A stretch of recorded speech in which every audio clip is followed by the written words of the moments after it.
নমস্কার। একটি কথা না বললেই নয়।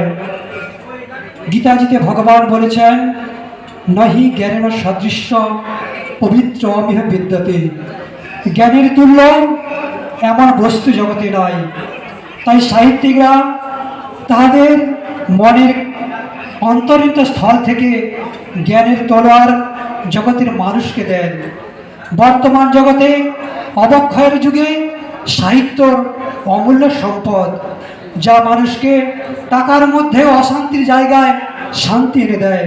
তাই সাহিত্য প্রেমী যারা এই অনুষ্ঠানের কর্ণধার, তাদের প্রতি আমার প্রণাম জানিয়ে আমারই লেখা একটি কবিতা, এক সাধুর সঙ্গে থাকার যে অভিজ্ঞতা, সেই কবিতা রামঘাটের চাতুর্মাস্য।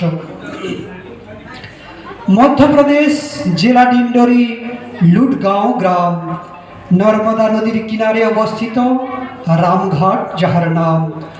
অতি পবিত্র এই স্থল, রামের স্মৃতি বিজড়িত। সেখানে গেলে দেখতে পাবেন প্রাচীর পাথর পড়ে। নানপা থেকে এই স্থান ছিল প্রায় 200 কিলোমিটার দূরে। বিকালে সব ব্যাগ গুছিয়ে প্রাইভেট গাড়িতে অতি ভরে। রাস্তা ছিল অতি দুর্গম, পাহাড়ি পর্বত উঁচু, জল ঝড়ও সঙ্গে ছিল, হঠাৎ পারেনি পিছু। একান্ত এ স্থান, 2টি রুম, সামনে ছিল দুয়ার, পাশে ছিল কবির পন্থীদের নির্মিত চবুতার।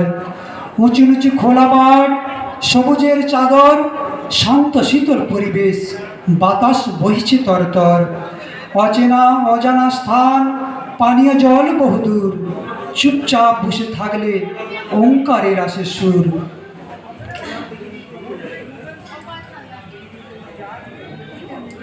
কুটিয়ার পাশে ছিল একটু ঘাস ও পাথর জমি। পরিষ্কারের সহযোগিতায় গুরু বাবা গজেন ও আমি। সামনে তখন ছিল না কোনো সবজির মার্কেট। হাতের সামনে যা পাওয়া যেত তাই ভরে যেত পেট।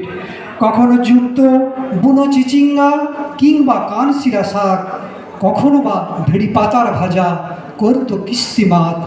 অনেক দূর হতে স্বামীজি আনত বনের ছোট উচ্ছে। কোন দিন কি পাওয়া যেত যেন নর্মদা মায়ের ইচ্ছে।